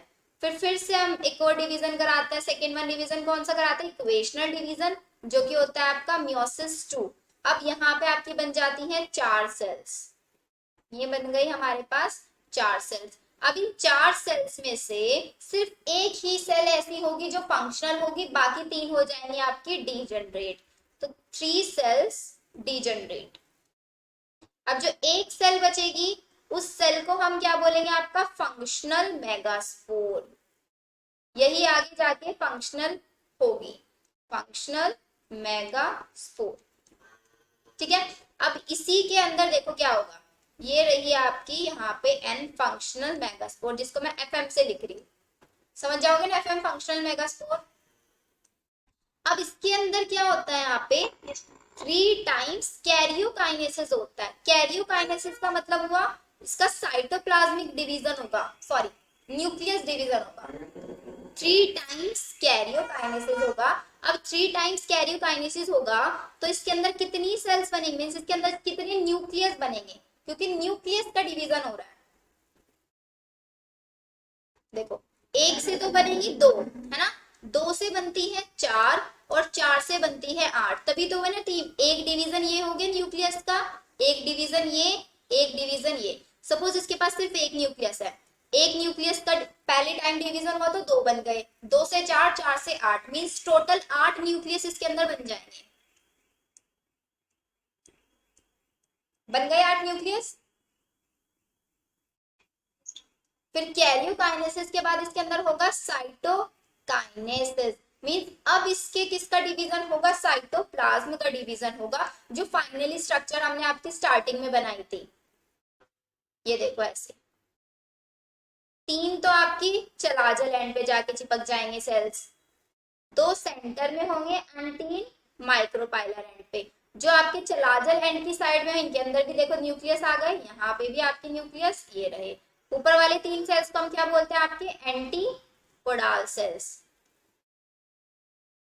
सेंटर वालों को हम क्या बोलेंगे, सेंट्रल सेल बोल लो इनको अभी, या फिर पोलर न्यूक्लियाई भी। यहाँ पे जो साइड में 2 होते हैं इनको हम क्या बोलते हैं, आपका सिनर्जिड सेल।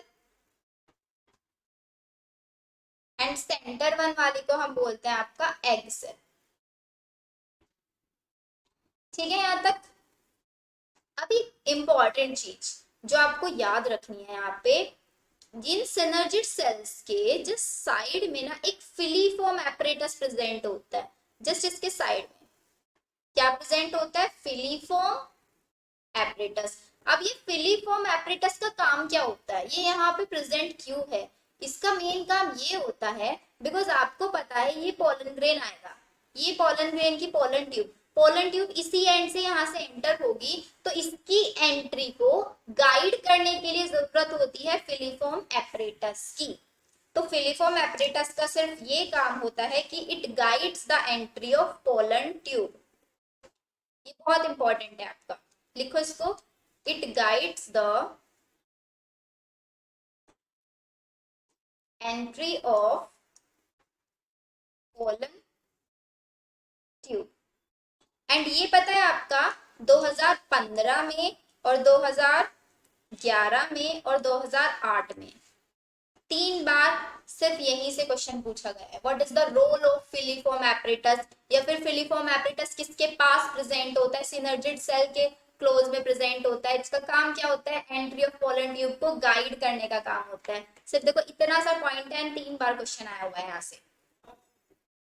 ठीक है, अब जो मैंने ये आपको एम्ब्रियो सेक बताया, पूरा का पूरा क्या स्ट्रक्चर है, ये पूरी की पूरी स्ट्रक्चर को हम क्या बोलते हैं, आपका एम्ब्रियो सेक। तो इस एम्ब्रियो सेक के अंदर कितने डिवीजन बोलोगे आप, ये मोनोस्पोरिक होती है एंड मोनोस्पोरिक होगी, एंड इसके अंदर आपने 3 सिक्वेंशियल डिविजन्स कराए तब आपकी ये बनेगी। सिर्फ मोनोस्पोरिक याद रखो अभी आप यहाँ पे, सिक्वेंशियल डिवीजन में आगे बताऊंगी आपका। बताओ यहाँ तक हुआ आपका। इट मीन्स हम आपका प्री फर्टिलाइजेशन इवेंट कंप्लीट कर चुके हैं यहाँ पे, प्री फर्टिलाइजेशन इवेंट। देखो एक बार रिवीजन कर लेते हैं स्टार्टिंग से।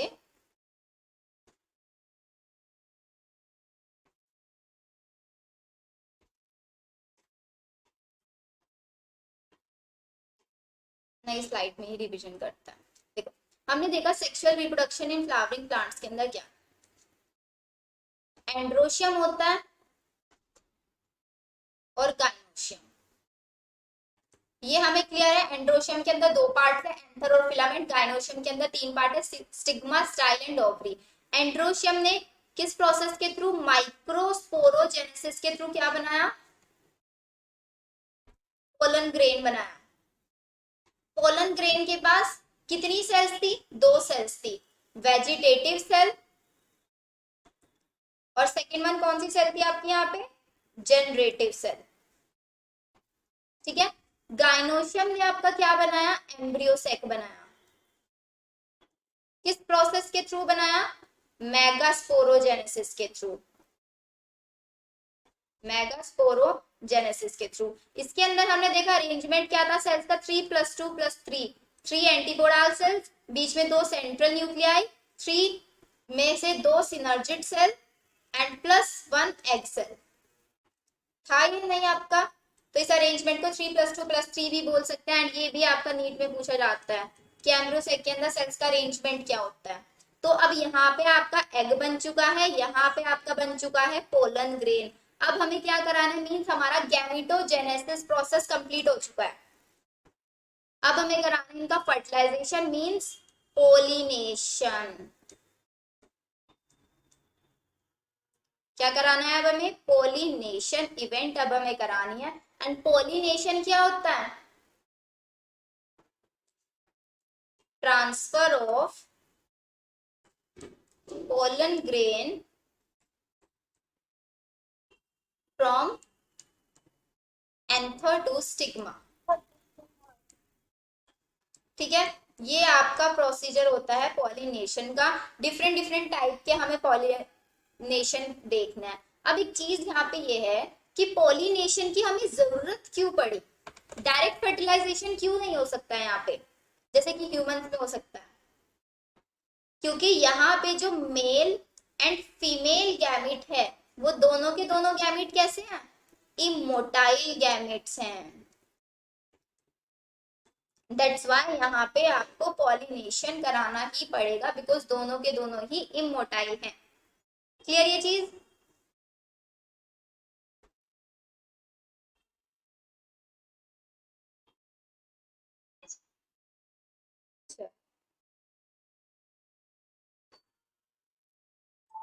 अब देखो पॉलिनेशन के टाइप्स, इसका फर्स्ट टाइप होता है आपका ऑटोगैमी। यहां से भी आपको बहुत ज्यादा क्वेश्चंस आते हैं। ऑटो का मतलब क्या होता है, सेल्फ। ऑटो मीन्स होता है आपका सेल्फ। गैमी का मतलब समझ लो फ्यूजन, जैसे कि सिनगैमी होता है।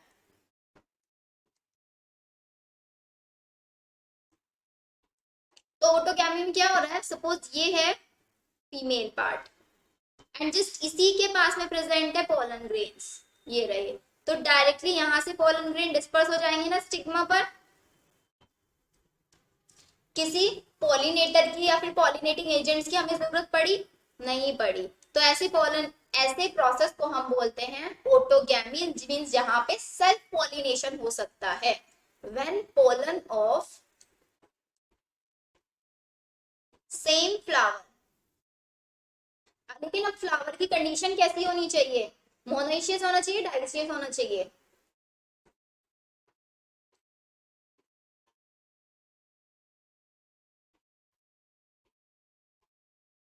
When pollen of same flower, एक ही फ्लावर का पोलन सेम फ्लावर के स्टिग्मा को पॉलिनेट कर रहा है, तो उस कंडीशन को हम बोलेंगे आपका क्या, ऑटोगैमी। एंड यहाँ पे फ्लावर आपका बाइसेक्सुअल होना चाहिए।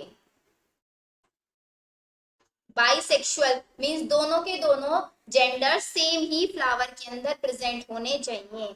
ठीक है, तो इस वाली कंडीशन में हमें कोई पॉलिनेटर्स की जरूरत नहीं पड़ी, तो no dependency on pollinator, non dependency on pollinators, ये हो गया आपका। फिर इसके बाद यहाँ पे क्या होना चाहिए, एक और कंडीशन होनी चाहिए, सिंक्रोनस मैच्योरेशन होना चाहिए। सिंक्रोनस मैच्योरेशन का मतलब क्या होता है,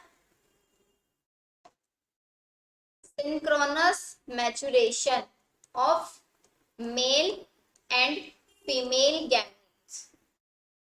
बताओ, इसका मतलब जो ये मेल गैमीट है और और जो ये फीमेल गैमेट है सेम टाइम पे मैच्योर होना चाहिए। अगर आपका फीमेल गैमेट तो पहले मैच्योर हो गया है लेकिन मेल गैमेट मैच्योर नहीं हुआ है तो तब भी आपका पॉलिनेशन नहीं हो पाएगा। तो ऑटोगैमी के लिए 3 कंडीशन, बाइसेक्सुअल होना चाहिए, कोई पॉलिनेटर्स की जरूरत नहीं होगी, सिंक्रोनस कंडीशन यहाँ पे आपकी पाई जाएगी, मींस होनी चाहिए।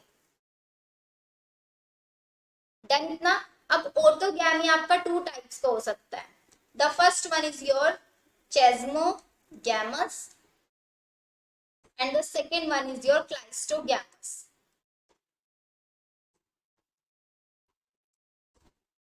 चेस्मोगैमस का मतलब क्या हुआ, आपका फ्लावर है ओपन टाइप। क्लाइस्टोगैमस में आपका फ्लावर है क्या, closed type. Open and close का मतलब क्या हुआ अब यहाँ पे, मीन्स जो फ्लावर है वो आपका ओपन है, उसकी जो पेटल्स हैं वो क्लियरली ओपन है, गायनोशियम डायरेक्टली इन्वायरमेंट के कांटेक्ट में है। तो यहाँ पे क्रॉस पॉलिनेशन के चांसेस हो सकते हैं। अगर कोई बाहर से पॉलिनेशन आएगा तो ये वाला फ्लावर आपका क्रॉस पॉलिनेशन कर लेगा, अनलेस ये फ्लावर बाइसेक्सुअल तो है ही आपका, सेम फ्लावर के अंदर सेल्फ पॉलिनेशन हो ही सकता है। अगर सेम नहीं हो रहा है तो ये क्रॉस पॉलिनेशन भी कर सकते हैं। ऐसे फ्लावर्स को हम बोलते हैं चेस्मोगैमस। फ्लावर ओपन टाइप का होगा and they can show cross pollination sometime ये क्रॉस पॉलिनेशन कर सकते हैं, बट क्लाइस्टोगैमस के अंदर ऐसा नहीं होगा क्योंकि वहां पे जो आपका फ्लावर वो क्लोज्ड है, उसके जो पेटल्स है ना उसने जो सेंटर में रिप्रोडक्टिव पार्ट्स उनको इस टाइप से क्लोज करके रखा है कि बाहर के एनवायरमेंट से आने वाला कोई भी पॉलन ग्रेन गाइनोशियम पे एंटर नहीं कर पाएगा, स्टिग्मा पे आके स्टिक नहीं हो पाएगा। फ्लावर आपका कंप्लीटली क्लोज्ड है तो यहाँ पे कभी भी क्रॉस पॉलिनेशन नहीं होगा। नेवर शो क्रॉस पॉलिनेशन, कभी भी आपका क्रॉस पॉलिनेशन नहीं दिखाएंगे। इसका एग्जाम्पल क्लाइस्टोगैमस का नीट में पूछे जाते हैं। आपका एग्जाम्पल होता है COV, C for Commelina, O for Oxalis and V for Viola. अब क्लाइस्टोगैमस कंडीशन है, मीन्स सिर्फ और सिर्फ सेल्फ पॉलिनेशन होगा, कभी भी आपका क्रॉस पॉलिनेशन नहीं दिखाएंगे। तो मीन्स यहाँ पे तो पॉलिनेटर्स की बिल्कुल भी जरूरत नहीं पड़ेगी। अब ऐसी कंडीशन में जो नई प्रोजेनी बनेगी क्या उनके अंदर वेरिएशन देखने को मिलेगा या नहीं मिलेगा, ये बताओ। वेरिएशन होगा या नहीं होगा। जो नया फ्लावर बनेगा, जो नया फ्लावर बनेगा वो आपका जेनेटिकली सिमिलर बनने वाला है। यहाँ पे जेनेटिकली सिमिलर, नो वेरिएशन, कोई वेरिएशन आपको यहाँ पे देखने के लिए नहीं मिलेगा। ये क्लियर हुआ बिल्कुल। ऑटोगैमी सेल्फ पॉलिनेशन 2 टाइप से हो सकता है, चेस्मोगैमस, क्लाइस्टोगैमस। चेस्मोगैमस वो जो आपका सेल्फ पॉलिनेशन तो करेंगे लेकिन क्रॉस पॉलिनेशन भी कर सकता है। क्लाइस्टोगैमस में सेल्फ पॉलिनेशन ही करेंगे, कभी भी क्रॉस पॉलिनेशन नहीं कर सकते because they are of closed type. ये क्लोज्ड टाइप के फ्लावर्स होते हैं आपके, अपने आप को एकदम प्रोटेक्टेड रखता है आउटर एनवायरमेंट से। आपका हुआ डन ऑटोगैमी। सेकेंड आता है आपका यहाँ पे जिटोनोगैमी। अब ये जिटोनोगैमी से मतलब क्या है आपका यहाँ पे, उसको समझो। उससे पहले ना कुछ कंडीशंस मैं आपको यहाँ पे बना के दिखा रही हूँ। ये मैं बना रही हूँ कुछ प्लांट्स आपके, ठीक है। अब आपको इनके अंदर बताना है कि प्लांट का टाइप क्या है, बाइसेक्सुअल है, मोनोसेक्सुअल है, मोनोइशियस, डाइशियस या फिर यूनिसेक्सुअल, बाइसेक्सुअल, कौन सी कंडीशन है यहाँ पे ये बताना।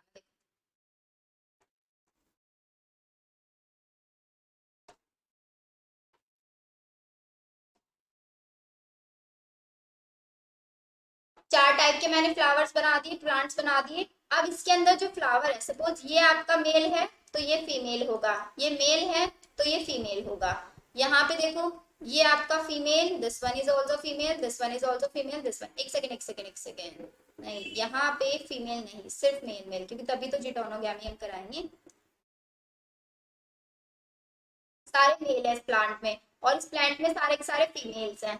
इस प्लांट के अंदर क्या है आपका, मेल भी है सेम फ्लावर में, फीमेल भी है। यहाँ पे देखो मेल भी है, फीमेल भी है, मेल भी है, फीमेल भी है। इस प्लांट के अंदर कंडीशन ये है, मेल है, फीमेल है, कुछ फ्लावर मेल है, कुछ फ्लावर फीमेल है। अब मुझे कंडीशन बताओ, यहाँ पे फ्लावर कौन सा है और आपका प्लांट कौन सा है, बताओ। फर्स्ट वन वाले से स्टार्ट करते हैं। फर्स्ट वन वाले में सिर्फ एक फ्लावर जो है आपका मेल है, तो मतलब फ्लावर तो यूनिसेक्सुअल हो गया ना, सिर्फ और सिर्फ मेल पार्ट प्रेजेंट है। प्लांट कैसा हो गया आपका, डायोशियस हो गया। यहाँ पे बताओ सिर्फ और सिर्फ फीमेल है, तो इसका मतलब यहाँ पे भी यूनिसेक्सुअल है, और प्लांट कैसा हो गया आपका, डायोशियस हो गया। थर्ड वन वाले में बताओ फ्लावर में मेल भी है फीमेल भी है, तो ये अब आपका बाइसेक्सुअल हो गया है। और प्लांट कैसा हो गया अब आपका, मोनोइशियस हो गया, मींस ऐसा प्लांट जिसके अंदर मेल पार्ट फीमेल पार्ट दोनों हैं। फोर्थ वन वाला बताओ, फोर्थ वन वाले में आपका प्लांट तो क्या है, प्लांट कैसा है, मेल भी है फीमेल भी है, मतलब प्लांट तो मोनोइशियस है, लेकिन फ्लावर कैसे हैं, फ्लावर यूनिसेक्सुअल हैं। बताओ ये वाली चीज क्लियर हुई या नहीं आपको। अभी ये वाली चीज अगर क्लियर हो गई है, तो क्या ये वाला मेल मतलब यहाँ से पोलन ग्रेन आपका ट्रांसफर होके यहाँ तक पहुंच जाएंगे। दो अलग अलग प्लांट्स के बीच में अगर पॉलिनेशन होगा तो हम उसको बोलेंगे जीनोगैमी, जो मैं अभी थर्ड नंबर पे आपको पढ़ाऊंगी। दो अलग अलग प्लांट्स के बीच में अगर हो रहा है आपका, ठीक है। अब यहाँ पे देखो, यहाँ पे मेल फीमेल अलग अलग है आपके, ये वाला क्या हो सकता है, सेम ही प्लांट है आपका। इस कंडीशन को छोड़ो, अभी इस कंडीशन फोर्थ वाली पे देखो, यहां से पोलन ग्रेन ट्रांसफर होके सेम ही प्लांट के दूसरे फ्लावर पे जा रहा है, तो इस कंडीशन को हम बोलते हैं जिटोनोगैमी। मींस प्लांट एक ही है, एक ही प्लांट में एक फ्लावर मेल है तो दूसरा फ्लावर फीमेल है, उन दोनों के बीच में अगर हो रहा है। ऑटोगैमी में क्या हो रहा था, एक ही फ्लावर के अंदर मेल भी था फीमेल भी था, उनके बीच में पॉलिनेशन हो रहा था। जिटोनोगैमी में एक प्लांट है लेकिन फ्लावर अलग अलग हैं, एक ही प्लांट है फ्लावर अलग अलग हैं, तो उस कंडीशन को बोलेंगे हम जिटोनोगैमी। बताओ बेसिक समझ में आया क्या हुआ यहाँ पे। तो प्रोसेस क्या बोलेंगे हम इसको, सेल्फ पॉलिनेशन बोलेंगे, क्रॉस पॉलिनेशन बोलेंगे, बताओ। क्रॉस पॉलिनेशन बोलेंगे ना, तो फंक्शनली आपका क्या है, क्रॉस पॉलिनेशन है। लेकिन यहाँ पे जो ये आपका नया फ्लावर बनेगा वो जेनेटिकली सिमिलर होगा या फिर डिफरेंट होगा, जेनेटिकली सिमिलर होगा ऑब्वियसली, क्योंकि एक ही प्लांट में हो रहा है। जो जीन्स इसके पास है सेम जीन्स दूसरे फ्लावर के पास भी होंगे, तो इसलिए यहाँ पे जेनेटिकली सिमिलर प्रोजेनीज बनेंगी। ये आपको याद रखने की जरूरत होती है यहाँ पे। एंड यहां से क्वेश्चन पूछा गया है इस प्रोजेनी से ही, नीट 2015 में, नीट 2015 में क्वेश्चन पूछा गया है कि जैसे आपका ऑटोगैमी के अंदर जेनेटिकली सिमिलर फ्लावर बनते हैं, जेनेटिकली सिमिलर फ्लावर बनता है क्योंकि वहां पे सेल्फ पॉलिनेशन होता है, तो ऐसी कौन सी एक और कंडीशन है जिसके अंदर होता क्रॉस पॉलिनेशन है लेकिन जो प्रोजेनीज बनती हैं वो सिमिलर ही बनती हैं, तो क्या होगा आपका आंसर, जिटोनोगैमी, क्योंकि सेम ही प्लांट के दो फ्लावर्स के बीच में हो रहा है, कोई वेरिएशन नहीं आएगा। वेरिएशन आएगा तो थर्ड वाली कंडीशन में आएगा जिसको हम बोलते हैं जीनोगैमी, जो ये दिखाई, क्योंकि इस प्लांट के जीन्स अलग हो सकते हैं, इस प्लांट के जीन्स अलग हो सकते हैं, तो आपका जो नया प्लांट बनेगा उसकी प्रोजेनी डिफरेंट होगी। आया समझ में।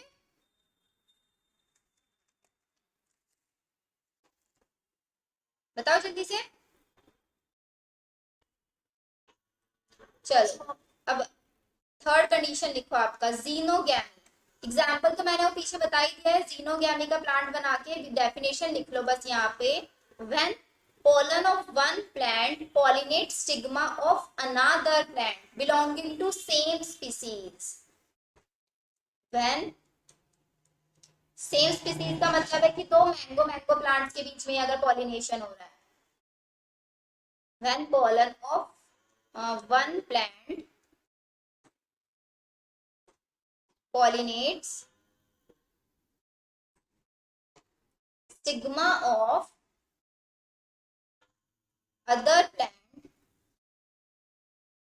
belonging to same species, belonging to same species, and यहाँ पे भी क्या होगा आपका क्रॉस पॉलिनेशन होगा, लेकिन प्रोजेनीज डिफरेंट होंगी। अभी क्रॉस पॉलिनेशन होगा तो क्रॉस पॉलिनेशन के कुछ ना कुछ पॉलिनेटर्स चाहिए होंगे, तो मींस यहाँ पे क्या रिक्वायर्ड है आपको, पॉलिनेटिंग एजेंट्स रिक्वायर्ड हैं। कौन से पॉलिनेटिंग एजेंट्स हम यूज करेंगे, विंड एबायोटिक करेंगे, बायोटिक करेंगे, इंसेक्ट्स करेंगे, वो डिपेंड करता है आपका। एंड इसका एग्जाम्पल है आपका पपाया, जो बहुत पूछा जाता है एग्जाम में आपका। पपाया ही सिर्फ एक ऐसा प्लांट है जिसके अंदर जीनोगैमी पाई जाती है आपका, क्योंकि इसके अंदर ना तो ओटोगैमी होती, ना ही आपकी जिटोनोगैमी होती, इसके अंदर सिर्फ जीनोगैमी होती है। एंड आपको पता है वेरिएशन कितना ज्यादा इंपॉर्टेंट होता है अडेप्टेशन के लिए, एंड ये सिर्फ पपाया करता है आपका। डन यहाँ तक?